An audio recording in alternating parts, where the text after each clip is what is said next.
Okay, so let's dive in. The date is June 9th, 2025, and we're working from these USA Today excerpts you've provided. That's right. And our job today really is to unpack the main headlines from this material. Exactly. Cut through the noise, figure out what your sources are telling us and what it might mean for you, purely based on this material. And we've got, well, a couple of big areas today. There's some serious tension back home, a significant military deployment to talk about. And then also these pretty high-stakes global trade talks happening right now. Today, in fact. Yep. And we'll try to connect those dots, see what broader issues your sources are flagging. Basically, this is your shortcut to getting up to speed on some key events shaping things this week, all based on what's in front of us here. So let's kick off with the domestic situation. Los Angeles. Your sources paint a picture of a pretty tense weekend. Right. The report details President Trump deploying 2,000 California National Guard troops. But the thing that immediately jumps out from the source material is that it happened without Governor Newsom signing off on it. Not just without consent, but without even a specific request. Yeah, the source really hammers that point. It says this was in response to protests over immigration raids. And the methods described sound quite forceful. The report mentions tear gas, rubber bullets, used by federal forces. In places like Compton and Paramount, yeah. And the source even notes tear gas hitting protesters on the freeway. That's quite an image. It really is. But maybe the most arresting part, historically speaking, in this section of the source. You mean the comparison it makes? Exactly.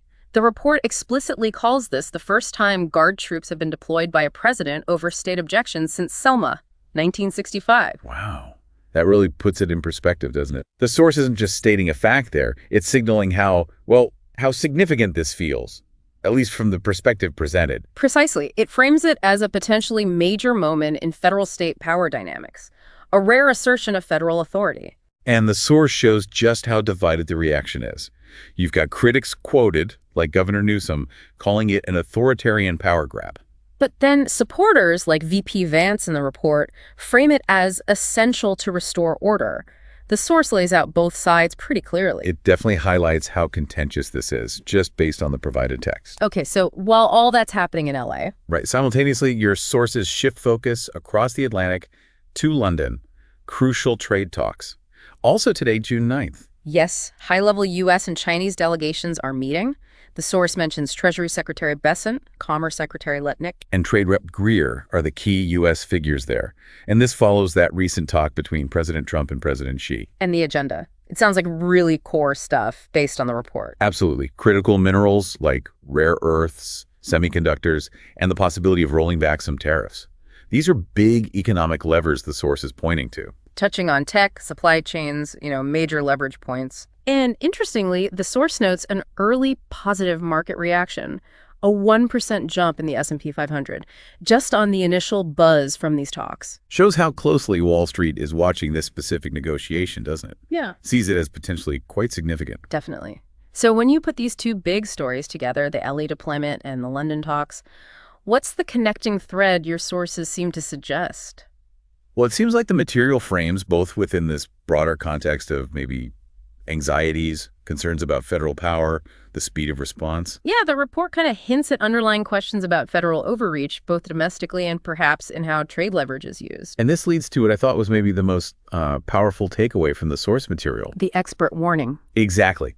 The report includes this warning from experts that the precedent set by deploying the Guard in LA over state objections.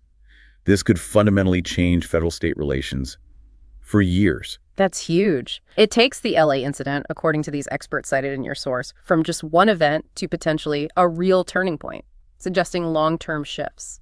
Really makes you think beyond just the immediate headlines.